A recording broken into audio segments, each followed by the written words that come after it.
Hey guys, welcome back to Sports with Mono and Mono, April 23rd, 2022. And I'm, of course, here with my trusted partner, Steve.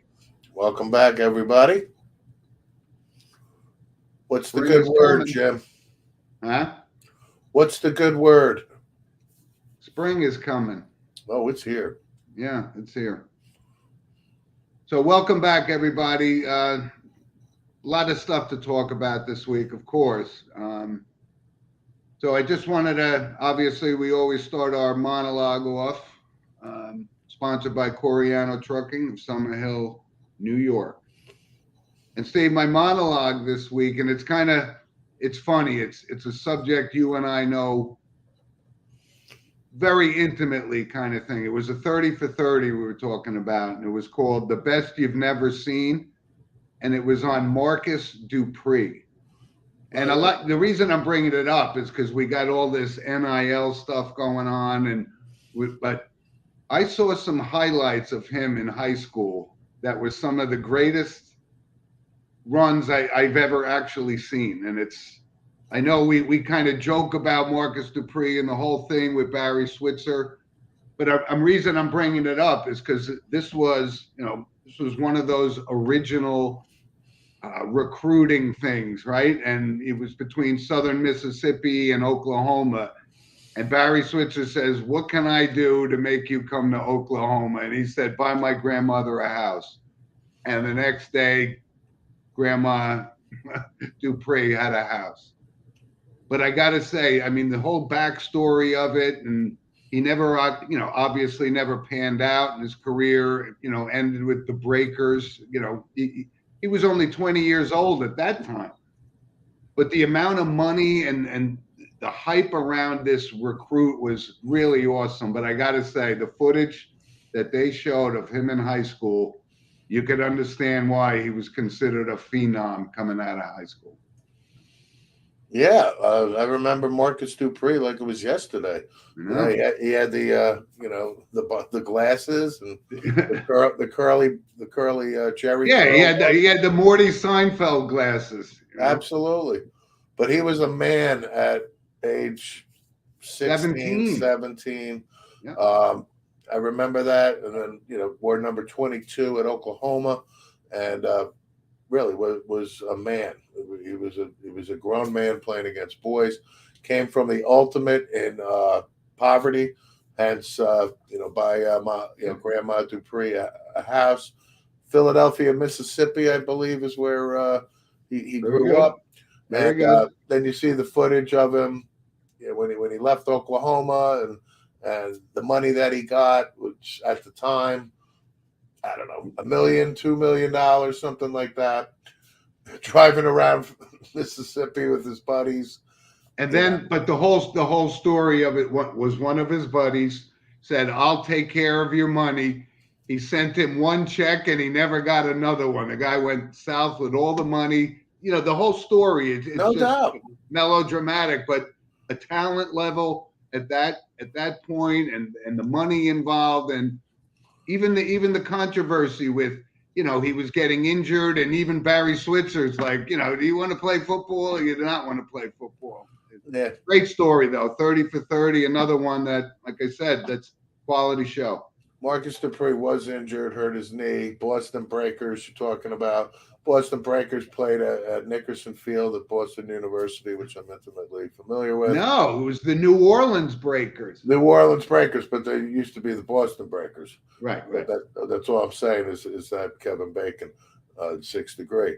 But yep. Marcus Dupree was the second coming of Bo Jackson, if you will, in such a short time frame too, because they essentially were only a few years apart. But yeah, that is required viewing. Absolutely. Football back then.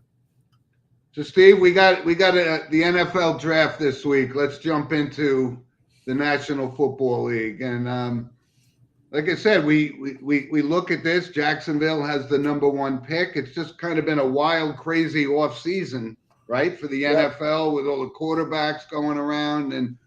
But my initial take on the draft, and let's expound on it a little bit more. But it's kind of the year of the wide receiver, right? There's a bunch of them that are going to be the top number one picks in the draft.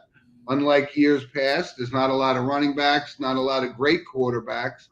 So I see it as a wide receiver draft. And what offensive kind of lineman. things do you expect? What do you expect to happen here? Well, I think the meat and potatoes of the draft is the offensive line. Econowu, Evan Neal, up at the front.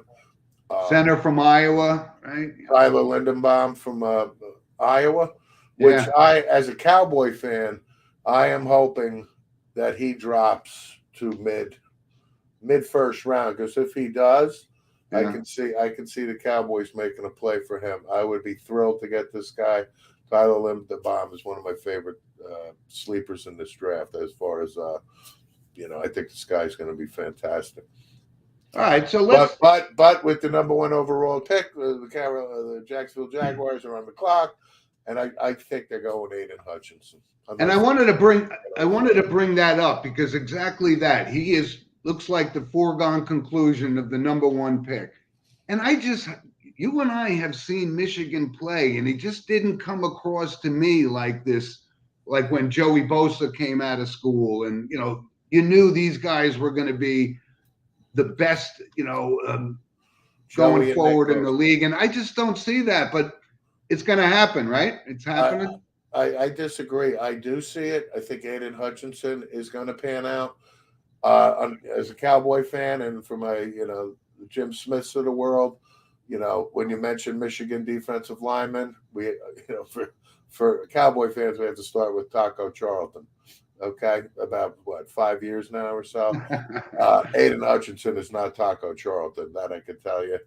This kid's got a motor. His father, played at Michigan. I'm not denying he's good. I just didn't see him as the standout number one. Can't Trevor Lawrence type pick. No, well, there is none, and everybody. Yeah, it's a general consensus. You have Thibodeau from Oregon. That's right up there as far as a pass rusher. There's Travon Walker from Georgia, has rocketed up the draft charts. This kid Travon Walker could possibly be the number one overall. He's that good. Yep. Well, this Thibodeau thing, that's funny you brought that up, because he's quite the talent, but apparently, he's lacking in the character aspect of prospective number one picks, at least top 10 kind of picks. I know that there's been a lot of talk about the Giants, who have the fifth and seventh pick, fifth and the seventh. Yeah. Jets. They have. Listen, I'm going to go on record as saying, if the Giants don't pick an offensive lineman in this draft, then I throw my hands up and say, I don't get it. You want to get Daniel Jones killed? Right? Yeah. Listen, again, Joe Shane is on the clock here. This is his first draft. The new Giants GM. The offseason voluntary workouts have begun. So Gettleman last year with the trade with Chicago, got this Kadarius Toney, or whatever the hell his name is. And Kadarius has decided not to volunteer and work out. I'm going on record right now. Kadarius Toney's tenure with the New York Giants is not for long. My point is character. So Joe Shane is on the clock, as I mentioned. Right. And when you brought up character, you can't have back-to-back years of drafting, to me, a piece of crap like Toney. I don't care how talented he is, but you can't take a chance on Thibodeau and having a character issue, especially coming to New York. Yeah, Shane's not big on this guy Thibodeau anyway. But I think they go lineman. Like if an Evan Neal is there, Econwu from North Carolina State. It's a no-brainer. It's a no-brainer. That is the pick they need to make. Right? I agree.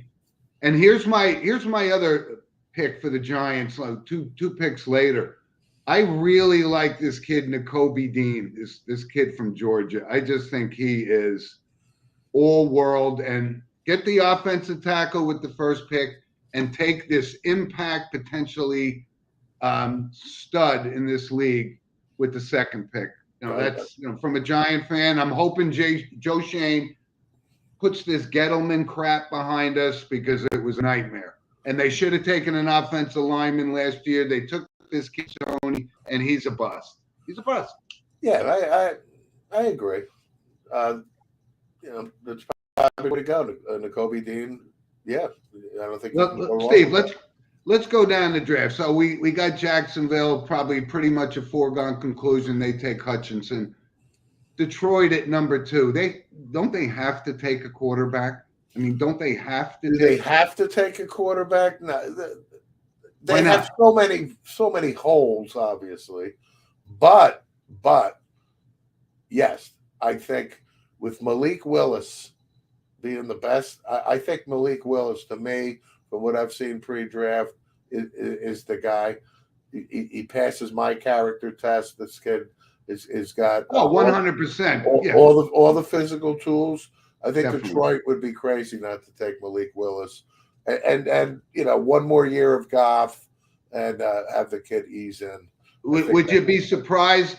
I mean, obviously, Mel Kiper and his guys kind of think this kid Ahmad Gardner, the defensive back from Cincinnati, but I think they immediate need.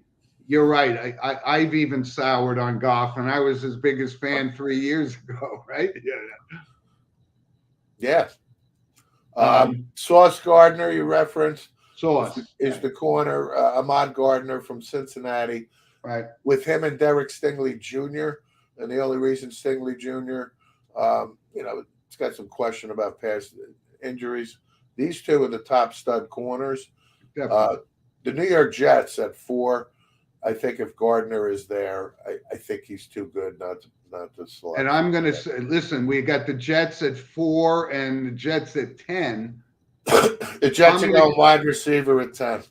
They're going wide receiver at 4. No, at 10.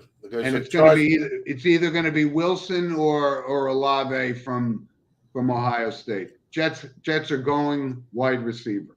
Jets go. I'll stay firm that Sauce Gardner is so good of a corner that you have to take him at 4. We talked about right before the draft. Okay. Their segment. This is a wide receiver heavy draft. So at number 10, there's going to be some really good selections there. I keep hearing maybe Drake London. I'm hearing that too. It's kind of like a Mike Evans type, body wise type of thing. Drake London, I've seen footage of him and watched him. He's big bodied. But wouldn't Wilson have to be the first guy off the board?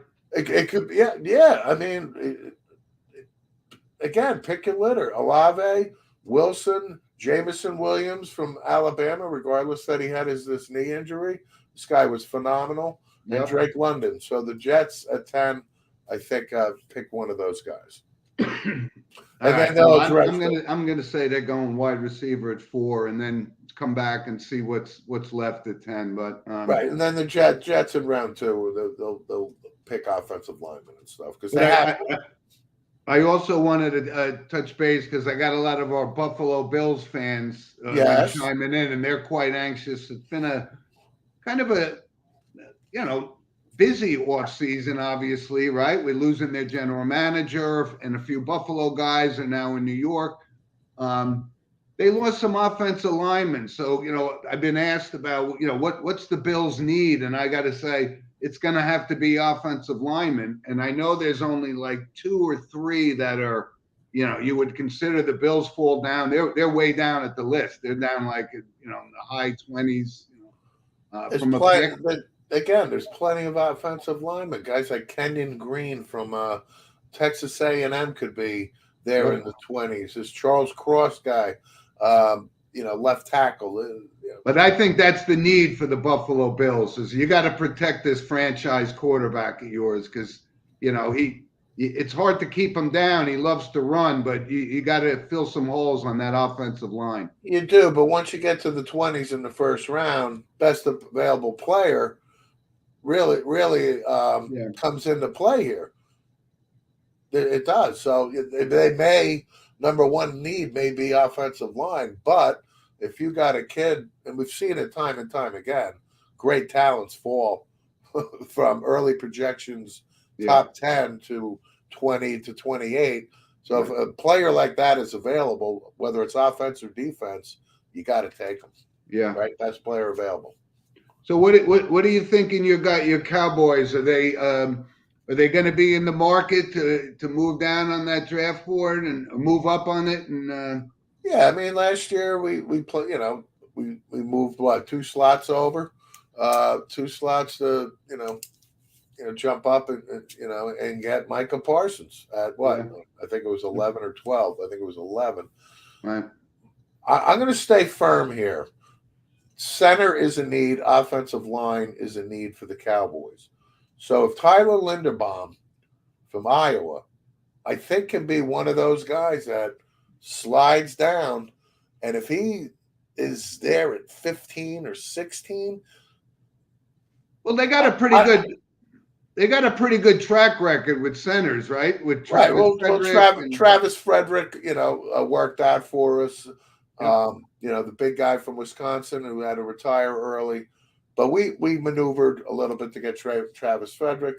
Yeah. This is a guy, Tyler Linderbaum. Whoever gets this guy, I think this guy's going to be a first-team All-Pro center Okay. in 2-3 years. Okay. He's that good. I want him. That's the guy I want for the Cowboys. Okay. Well, we also got a comment from Tony from the West Coast and our resident 49ers fan. And I got to say, Tony, right now things are a mess in San Francisco with the whole. They can't unload Garoppolo. This Deebo Samuel wants out. I don't know what to tell you here. I don't think it's a mess. I think Deebo Samuel is going to, Tony, give the 49ers a big haul back. I think it's going to heat up during the week. I think come draft day, I'm not guaranteeing that they're going to move him, but the Jets are going to give up the number 10 pick at least, and then whatever else. San Francisco doesn't have, I think, Wow. I don't think they have a lot of draft capital this year, to be honest with you. And I can see Deebo Samuel being moved, and I think the Jets are going to make a big play for this. So if that happens, to answer your question, if they move Deebo, they're going to get draft capital back, beginning with the 10th pick, in the first round. Okay. Well, listen, I mean, he's obviously a key part of the San Francisco team. But he's a good player. This guy, no doubt. Yeah, I'm sold on Deebo Samuel. I really am. But he's under contract, right? So I don't, these guys, you're pulling a James Harden, if you will, right? Well, we've just seen it with these receivers. We just saw it with Tyreek Hill. We just saw it with, I'm with you. Yeah. But listen, I don't know what they're going to do with Garoppolo because nobody seems to want to pay anything for him. Then he comes back on the team. And you got 2 bona fide good quarterbacks, Garoppolo and Trey Lance. Well, you sold your soul to get Trey Lance. You got to put him in there. This Garoppolo thing's not working. I think it's the Trey Lance era begins this year. But then, you got 2 and Jimmy Garoppolo's on the bench. That's not a bad position to have. Yeah. Okay. So listen. And if the quarterback gets hurt during the upcoming season, then the phone call's made to San Francisco, and Jimmy Garoppolo can be moved in 5 seconds. Well, you still got guys like Baker Mayfield out there, and so I don't know. So that's what makes this pick for Carolina another interesting pick. Because I could see Kenny Pickett or somebody like that ending up in Carolina because obviously this whole thing with Ben McAdoo saying that Sam Darnold was the starting quarterback and then said, well, I may have been a little presumptuous here. Yeah, I mean, Ben McAdoo was a former head coach, had a cup of coffee, put his foot in his mouth by saying that, being you're not the head coach. Yep. I got to say, Kenny Pickett to Carolina makes sense. Matt Rule, who I don't think Matt Rule is going to be long for Carolina, especially, if they're not good this year, Matt Rule's out. Yeah. But Matt Rule has these connections to Pittsburgh and the Northeast. I think Kenny Pickett to Carolina makes sense. Well, the one thing that you keep hearing, like somehow, some way, the Pittsburgh Steelers, they want this Malik Willis and they want him bad. So I know that's gonna Tomlin loves him. He and does. that's what's gonna throw off this whole draft board when we're talking about picks 1 through 10. That's gonna change. People are gonna sell something, and it's gonna change. But keep an eye on Pittsburgh. That's the guy they really covet. I know, but I can't keep an eye on Pittsburgh because I can't remember off the top of my head Pittsburgh ever trading up for this, for that. Like they sit there and take the best guy available every But year. that's because they had their quarterback for 15 years. I understand that. But I will say if Malik Willis goes to the Lions at 2, as I think is a a high possibility, I can see Sam Howell out of North Carolina for the Pittsburgh Steelers if Pickett is drafted at 6. He won't go. Hal won't go at least until the mid-second round. He's not a first-round pick. I think Hal's a late first-round pick. You do? 4-year starter, North Carolina. Nobody's talking about Sam Howell. I like him. Pretty good career. I like him. So anyway, the draft is Thursday night, and like I said, Mel will be working remote this year because he didn't get his COVID shot. Yeah. I mean, what's the difference? They turn the camera to Mel, whether he's in his basement or sitting at the table 15 feet away. Exactly. They did the whole draft virtually 2 years ago anyway, right? So listen, a lot of stuff. A loyal fan of the show, Mr. Kenneth Bowers, big Raiders fan.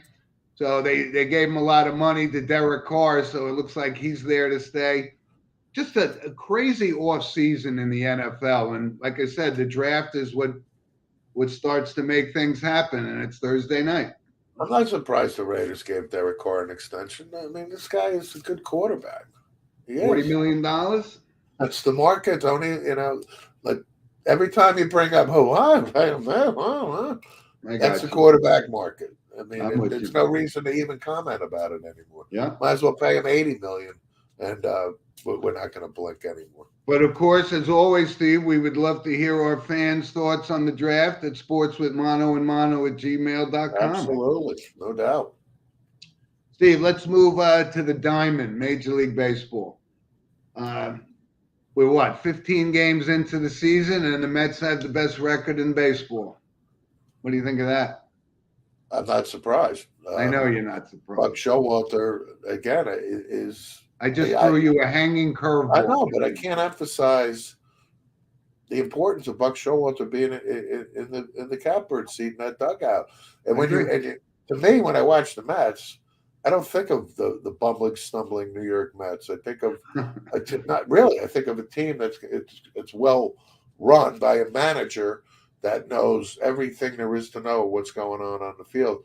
We already just saw it multiple times already in the shortened season of 13 games or 10 or whatever it is.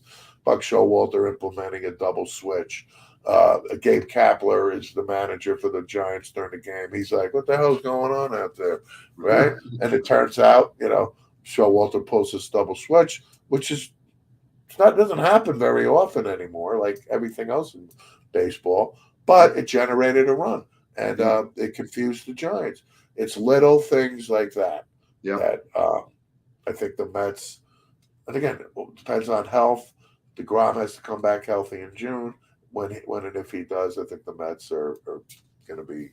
And Alonso's really coming into his own as a guy he's going to have the next 5 years are going to be monstrous for this guy. I think it's great, and I like the guy. We like him a lot anyway. But staying on the National League, the Dodgers, like we said before the season begins, they're loaded. They're just absolutely loaded. Yeah. And I just don't foresee anybody beating the Dodgers. I think the Dodgers are a pretty high odds-on favorite to win the World Series. And compared to last year with San Francisco, they were, they overachieved last year. They were off to a slow start.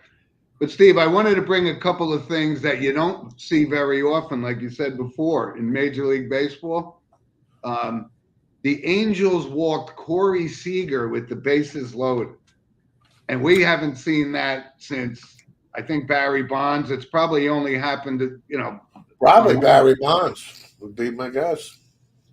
but that was kind of an odd thing. I mean, is Corey Seager somebody you got to take the bat out of his hands and give up a run? Without looking, and depending on the pitcher and Seager, their history with the way analytics is, it could be a pitcher that Corey Seager's batting 625 and is 10 for 14 with 9 RBIs type of thing.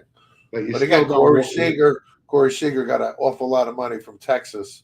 Yeah. So, you got to think Corey Seager, the manager, would have thought Seager would have done more damage if he didn't walk him. But a couple other things in regards to baseball, and we talked about this, that the Oakland A's, and I think you and I we both share our passion for those Oakland A's teams in the early 70s and how great it was, right? Yeah. They played in front of 3,200 fans in Oakland. And at first I said, oh my God, 3,200 fans at a Major League Baseball game. Yeah. Was shocking, they're moving. They're moving to what, Vegas or something, I guess. Well, hey guys, real quick. Yes, sir. It's happened 8 times in Major League history. that a batter was intentionally walked with the bases loaded. Yep, the last one was Buck Showalter in '98, and it says 8 times total in Major League history. Yeah, I mean that's one of the rarefied things you see in Major League Baseball. No question. Yeah, it is. But to the point about Oakland, I mean, they're moving. I've actually taken the train from San Francisco to Oakland, so you actually pass Oakland Alameda County Coliseum Stadium, and it's in a kind of a bad area. Its aesthetics don't look real good, so I think that they are in fact moving. Well, I've been out there. That's a startling number, 3,000. But then I think it happened one other time with the A's in like the late 80s or something like that. There was a ridiculous attendance. But just to give the audience a quick synopsis here, we talked about the area's government. They voted build a stadium, not build a stadium for them, kind of like a Giant stadium in the Bay Area. And it keeps going back and forth. And they have in the back pocket Las Vegas, which I think Las Vegas makes, obviously, mucho sense. Especially there will be a Major League team. They see the Raiders doing out there. Enough in Oakland, okay? 3,000 people. I don't think it's directed at the A's, the players, the organization. No, absolutely not. I think they're fed up with the nonsense in that liberal bastion of Northern California. But that would be the end of an era. And the one thing that was always unique about that stadium is the foul territory down on the line. Territory. Like the Grand Canyon down there. Absolutely. And then, thinking of Derek Jeter's, play, the relay and all that, and where Jeter threw it near first base line, you can see, like, the replay, you can see to the right, like this is endless golf course in foul territory. Yeah. Right. So listen, Steve, there was something else. One of our listeners sent us an email about this whole, and you mentioned it a little bit before, the analytics of Major League Baseball now. And, here's a perfect example. This guy, Nestor Cortez, was pitching for the Yankees, mowing them down, striking them out, 5 innings, out. I mean, but the reason I'm bringing it up, because the other day was the first time this season that a starting pitcher threw a pitch in the 9th inning. I'm not surprised at all. I mean, not at all. You know how many games were played? You know how many games? Hundreds. Oh, yeah. But again, the lockout, and we see Clayton Kershaw, and all these starting pitchers are not going past 70, 80. Doesn't matter. Nestor Cortez. That was 5 innings. Nestor Cortez in the game had the immaculate inning of 9 pitches and 9 strikes. So I'm not surprised. I'm just not surprised. It's just something that people ask about, and it really is much different than the old days. Catfish Hunter would throw complete games, regularly. Warren Spahn. I mean, come on, like guys are through and through and through. I will say what I was surprised at. I don't know if you saw this or not, but in the Japan League, there's a 21-year-old pitcher, right, for the Chiba Lot, Lions. Roki Sasaki. Right. Well, he throws a perfect game. This kid's 21 years old. His next start gets to the 7th inning with a perfect game. And what happens? They gets yanked in the 7th inning. Right. That I have a problem with. Okay, you're 21 years old, for Christ's sakes. Go make history, back-to-back perfect games. It sounded like he was well on his way. So something like that, I have a problem with. That was actually going to be one of my random points of interest, was Sasaki's that thing. He got pulled.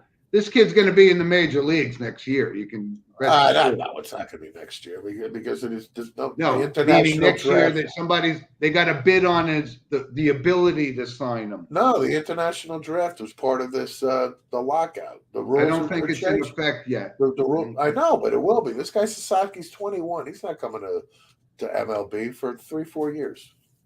That's my opinion. About that. That's my opinion. But that was just something that somebody asked us about, and I go, you're right. I don't know if it's right or wrong. The Kershaw thing I agree with, because he was coming off an injury, that kind of thing. But Cortez, leave him in there for another inning. He comes out for the 6th inning, gives up a hit the first batter, you yank him. That's standard. Right. And then finishing on baseball, Aaron Boone is getting kind of getting mocked out for not facing Miguel Cabrera and pitching. That was the other point, yeah. You know what? It's 2nd and 3rd, a tight game. It's a baseball move. It's exactly that. Exactly. Right. I get it. The Detroit fans, boo, boo. I get it. 3,000. But also, let's remember, folks, this is a competitive thing here. Boone was like, you ain't getting $3,000 off. You get 3,000 off us. That played into it, I think, a little bit, but really, it was a baseball. It was the standard baseball move. That's what you do. You create a force out at every base. I have no debate with this. I can't fault Aaron Boone. So yeah, that was right. And listen, I like Miguel Cabrera, and he's going to get his 3,000th hit today. So exactly. Regardless, get it off somebody else. But here's one other thing before we move off Major League Baseball. And I hope this doesn't happen. Like Mike Trout gets hit by a pitch again. I don't even know if he's missed a couple games, but can this guy stay healthy and prove to be the best player in baseball again? I'm rooting for the guy. I like the guy, but he seems to be snake bitten. He has the last couple of years. Mike Trout's put together 9 Hall of Fame years. I mean, if you look at the numbers overall, they're not as jump off the page Albert Pujols' first 10-year numbers. They're not. I'm not saying they are, but I'm saying he's the best. He's been the best baseball player on the planet, and I want him to play. I listen. I do too. I mean, is it trending that he's breaking down? Yeah.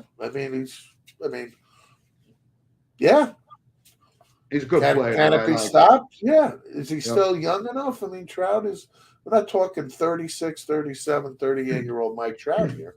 He's got to stay healthy. I know. What is he, 30, 31 maybe? I don't know. Rob, can you look that up, see what Trout is? I got to think he's 30 or 31. Yeah, he came into the league pretty young. He was 22, I think, his first season. He might be 32 now. I don't know. So, Steve, let's move on to the NBA. There's been the playoffs are underway, and just like we said, we weren't sure the Nets could get out of Boston. They're in a deep. He's 30. Mike Trout is 30 years old. Right. Thanks, Rob. This came up when he was literally 20. Yes. Right? Yeah. Well, what do you think? What do you think of the first 2 games of the Boston series, Steve? Well, obviously, Game 1 was fantastic. The return of Kyrie to Boston, Kyrie. and the Celtics. We just lost our feed to Kyrie. We were just going to have him on the show. Okay. But again, Tatum hitting the winning shot in game 1. Then Celtics winning again. Brooklyn's down 2-0. They're going to win a couple games. No, they should win 1. Kevin Durant's not going to have the same shooting performance that he had. He's too good of a player. He's going to put up numbers. And Irving. But the good news is for the Nets, Ben Simmons is going to play game 4. Yeah. Welcome back, man. Welcome back. Been a while. Been waiting for you. Wow, can you imagine if the game gets to by a point or two and Ben is on the foul line? All of a sudden he's going to get a backache, Hamana. So listen, I think the NBA playoffs are kind of going as scheduled. The Bucks are going to move on. The Sixers are going to move on. There was a good game I watched. I couldn't believe it. Minnesota was up by like 26 points over Memphis against the Ja Morants, and they just got blown away. It was wow. That was a big turnaround. So the Grizzlies, they're going to move on. We'll see. I mean, I think Minnesota and Memphis is probably going to go 7. I think. But I'm not surprised that they go 7. But I think the favorites are going to win. And Mr. Garvey's Miami Heat, although they lost 1 game, they're going to move on. So I mean, Jimmy Butler put up 47 or something like that a couple nights ago. I don't foresee the Heat not. He could give Atlanta a game. I see the Heat moving on, whether it's 6 games or so. And out west, Steve, Phoenix with Booker being out for a couple of weeks, we saw what this guy Chris Paul is capable of doing. He took the team on his back, and they beat him without Booker last night. That was a good win for the Suns to move on. That was a good win. If Booker is out for 2 to 3 weeks, Phoenix, again, Chris Paul is running out of opportunities to get his championship. Yes, if Devin Booker is not 100% healthy, I don't like Phoenix's chances, even though, they again, their regular season record was off the charts. But, Can they win this without Devin Booker? No, they can't. And I think, I hate to say it, but I think Chris Paul is going to be like Charles Barkley, one of those guys that just never got the ring for whatever reason. Not his fault. I can't fault Chris Paul because Chris Paul is a hell of a basketball player. But there's certain guys that for whatever reason they get snake bit and never get a ring for whatever varying reasons. I would like him to get a ring because I think Me too. I think Chris Paul's a good dude. But they're gonna without Devin Booker, like I said, Steph's back healthy with help. Golden State and State.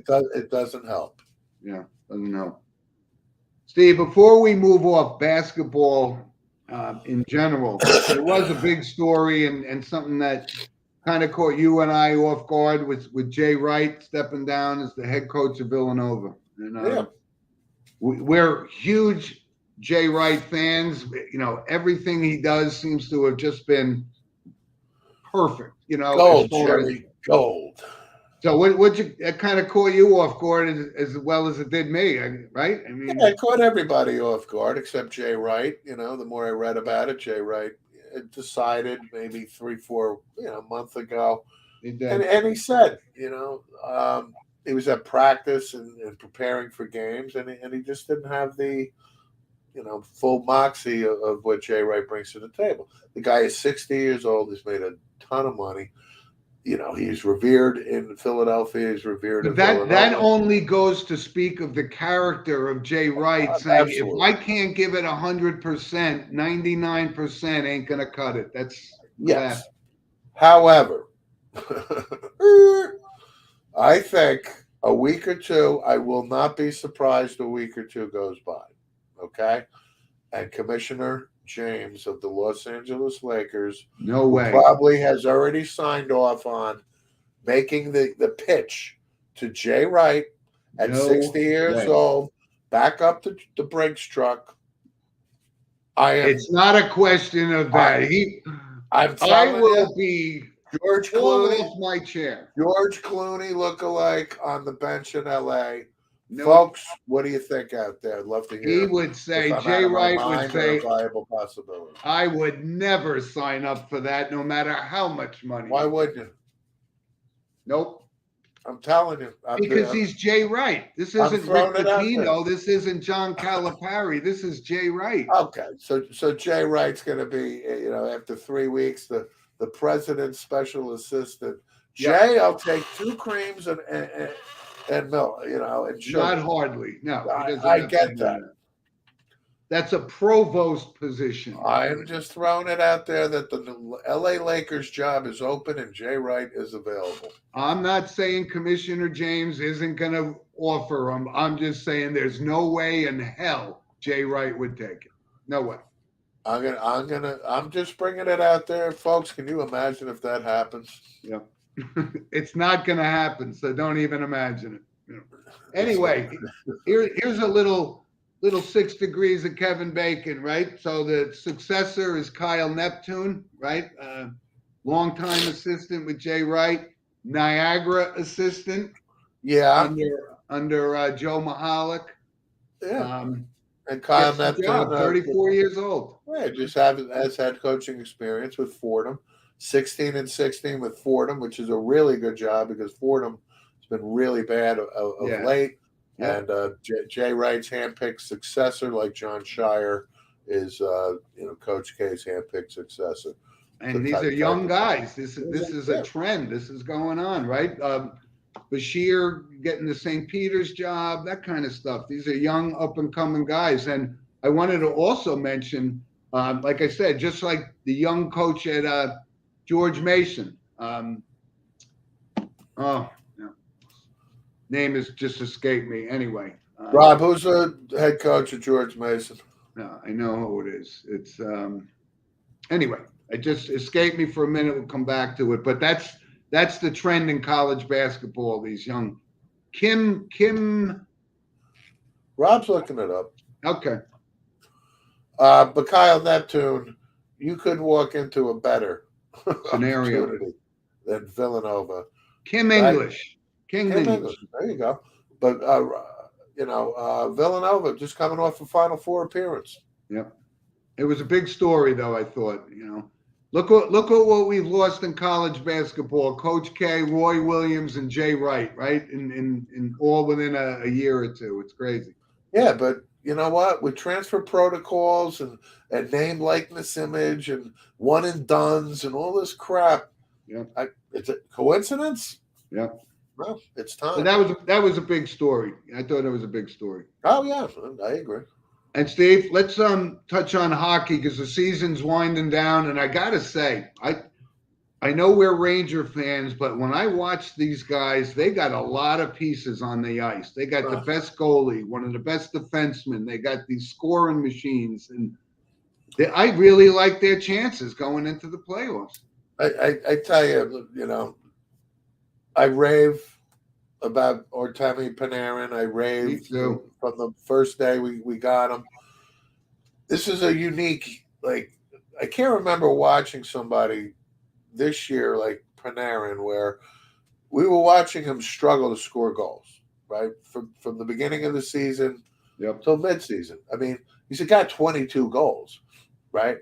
But the thing about Panarin is, I think a lot of people is unbelievable. Yeah, but that's my point. Is a lot of people, and myself included, were thinking, well, Panarin should be a 45-goal guy, but he's got 74 assists, which broke the team record held by Messier and Gretzky for forwards assists. He's got 74, 22 goals. He's got 96 points going into today, and this guy is just a machine.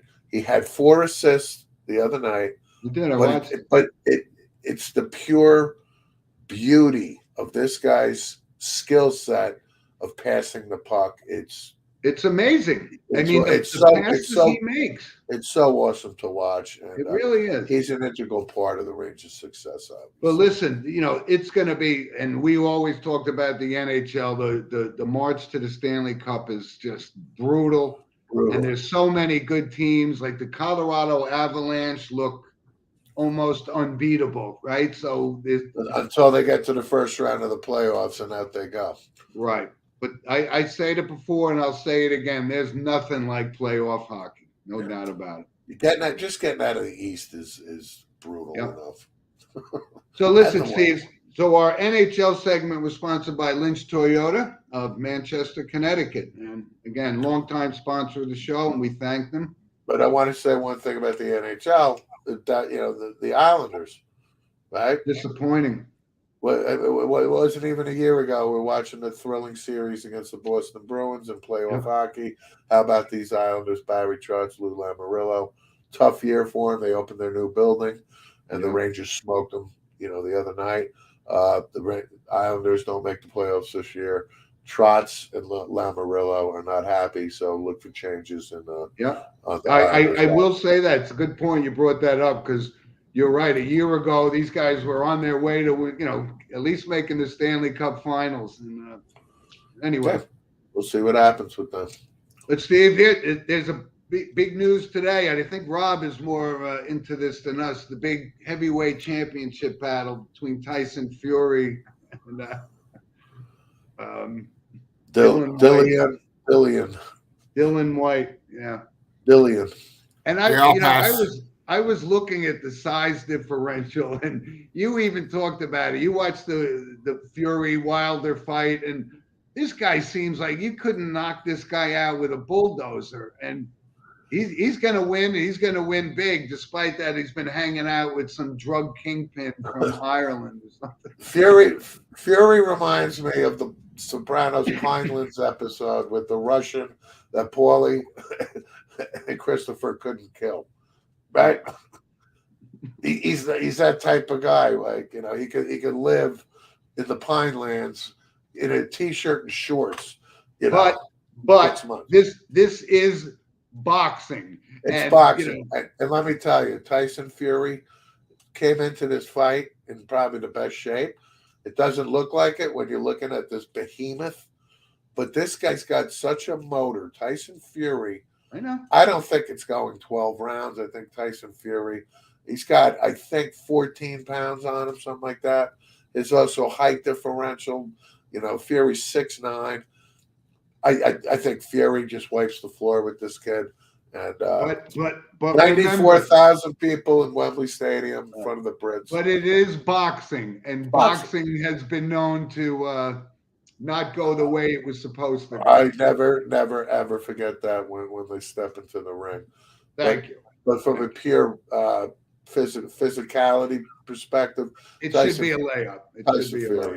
Tyson Fury. Because if he got past that guy Wilder, who was a bulldog, he can get past this kid too. So. That was a great fight. But you're right. 94,000 at Wembley. It's Saturday afternoon in New Jersey. If you want to pay probably $50 for it, I will not pay. Fury's getting paid $30 million for the fight. But he's not getting $50 for me because I'm not paying. Not a chance. Anyway, Steve. A couple random points of interest I wanted to bring up. It was the 300th episode of Real Sports, Brian Gumbel. Yeah. And you and I, over the years, remember it with Bernie Goldberg and Frank DeFord, and just great stories. Hard to believe, but it's been 300 episodes for that show. I wanted to give thumbs up to them. Oh, absolutely thumbs up. No question. I remember Brian Gumbel for the Magic Bird game in '79. Brian Gumbel was he was Bob Costas, pre-Bob Costas. Yeah. Right, but he was there, with the microphone, and the NBC logo was different back then. It had a blue, white, and N on that. But Brian Gumbel has been around a long time. Yes, and the thing about Brian Gumbel is, a lot of people don't like Brian Gumbel because they feel he is arrogant and snooty to a degree. Yeah. I've always respected Brian Gumbel. I've always revered him. I think he's a smart, intelligent, says it as it is type of guy, and very articulate. And he's very articulate, and his wardrobe is impeccable. No doubt.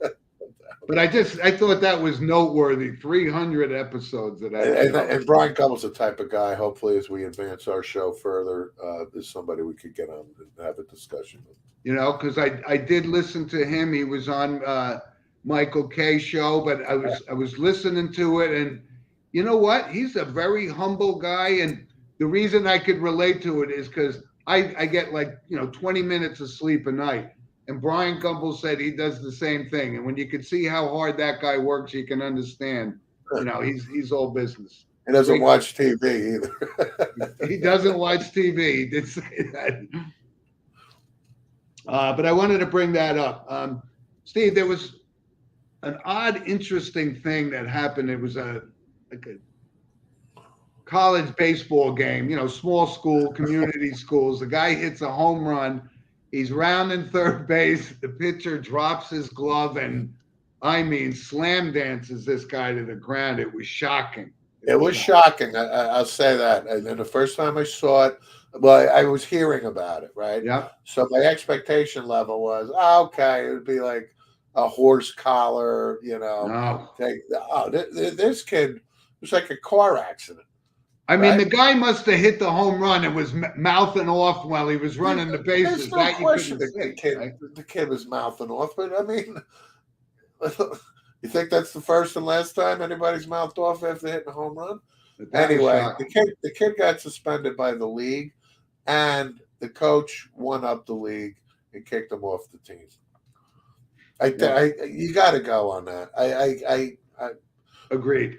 It's like attacking a referee in a hockey game, which we see all the time. Listen, I'm as lenient, I think, out there with discipline and everything when it comes to on-field behavior. Okay, but I equate it to like a Kermit Washington, Rudy Tomjanovich, not to the level where but it was so violent that that's something in society. Yeah, you'd be in jail called aggravated assault.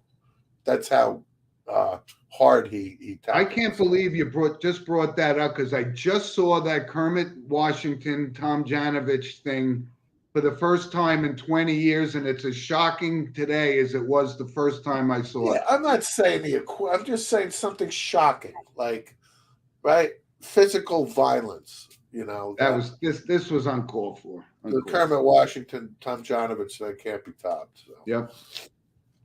So, Steve, we got a couple notable passings this week as we wind down our show. The Mad Bomber, Daryle Lamonica, 80 years old, former Oakland Raiders quarterback, league MVP. He was pretty good. Daryle Lamonica out of Notre Dame. Yep. Originally drafted by the Buffalo Bills, for our Bills fans. Al Davis makes a trade, gets Lamonica. Yeah, he played behind Jack Kemp for a few years. Yeah, for about 4 or 5 or so. And Daryle Lamonica, his nickname was the Mad Bomber, and for a reason, because he could throw probably the best deep ball of his era, right? Daryle Lamonica, surprisingly, still has the Raiders record for 34 touchdown passes in the season by a quarterback. I thought Derek Carr will break that.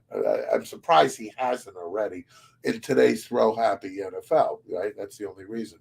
And Daryle Lamonica is famous for being the quarterback in the Heidi game against the Jets when Heidi came on for. Also played in the Franco Harris Immaculate Reception game too. I remember Ken Stabler was in that game, but I think Lamonica might have gotten hurt during the game. Right, but he did play. He did play. Lamonica got hurt prior to the game, whatever. And Daryle Lamonica was the quarterback for the Raiders, threw 2 touchdown passes in the Super Bowl when they lost to the Green Bay Packers. But 80 years old, Daryle Lamonica, bona fide quarterback, a man's man, number 3 for the Silver and Black. R.I.P. And Steve, another big loss in the world of hockey, Guy Lafleur, 70. I thought he was older than 70 years old, believe it or not. But boy, what a tough year for the NHL, right? Some legends passed away. First it was Gillies, then it was Bossy, now it's Guy Lafleur. 5 Stanley Cups. What can you say about him? I have a lot to say about Guy Lafleur, because Jim and I are old enough to appreciate seeing Guy Lafleur. So in the 70s, the Montreal Canadiens with their 5 consecutive Stanley Cups, 4 consecutive. 4, but they've won. He won 5 overall. He did win 5. Guy Lafleur was so beautiful to watch as a hockey player. Graceful.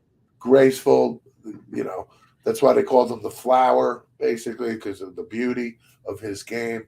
560 goals. Influenced just a major part of the Canadian success. And Serge Savard was the GM when they couldn't come to contract terms, when Lafleur was 35, 36. Takes a year off. And then we had the privilege of watching Guy Lafleur as a New York Ranger for a year. And he didn't disappoint. I mean, again, it wasn't Guy Lafleur at 22, 23, 24 years old. But I think he played 3 years for the Rangers. No, he played 1 year with the Rangers, and then he finished 2 years with the Quebec Nordiques. Oh, okay. We did. He played 3 more years.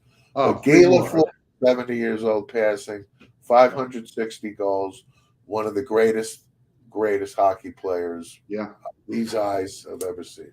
Yep. R.I.P. Guy Lafleur. Big time. So really, hockey's been taking a beating this year with the big losses in hockey. Yeah. But Steve, listen, we got a lot going on, and obviously this is the draft week. So we had one more notable passing. Was Nehemiah Persoff. Oh, okay. Was an actor. Guy's 100. When you told me this, I didn't know the name, but I know the face. Believe me. Been in 1,000. I mean, 1,000 different things from you name it on TV. He was the father in Yentl to Barbra Streisand. Yeah. Not that I've ever seen Yentl. I still haven't seen Yentl. I remember seeing him in the Untouchables. Right. Robert Stack. 1,000 things. Yeah. So I just wanted to bring that up. Google him. Nehemiah Persoff, Persoff. Like Garvey, Mike Garvey in Miami. It's a type of guy. He's probably Googling it already, and he'll get a kick out of it. Yeah. So anyway, listen, enjoy the draft, folks. Please send us an email at sportswithmono@gmail.com. And Steve, enjoy the weekend. And I had a chance to see your son play in lacrosse, so that was kind of interesting. Played against our old alma mater of all teams. That is correct, and he did a good job. And my daughter is the lead in Chicago. I'm going to see that tonight.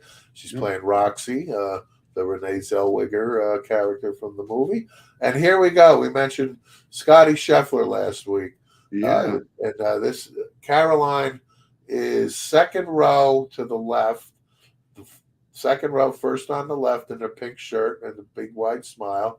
And Scotty Scheffler's in the last row in the middle with the white and black shirt. Yeah. So, yeah. That is a small world right there. Yeah, I thought that was pretty cool. We want to thank Caroline and our brother Tom for sending that in. So enjoy your weekend, guys. Rob, thanks for pulling the strings. Hey, Rob, thank you, buddy. And we'll catch up to you folks next week. Thanks for joining us. Bye.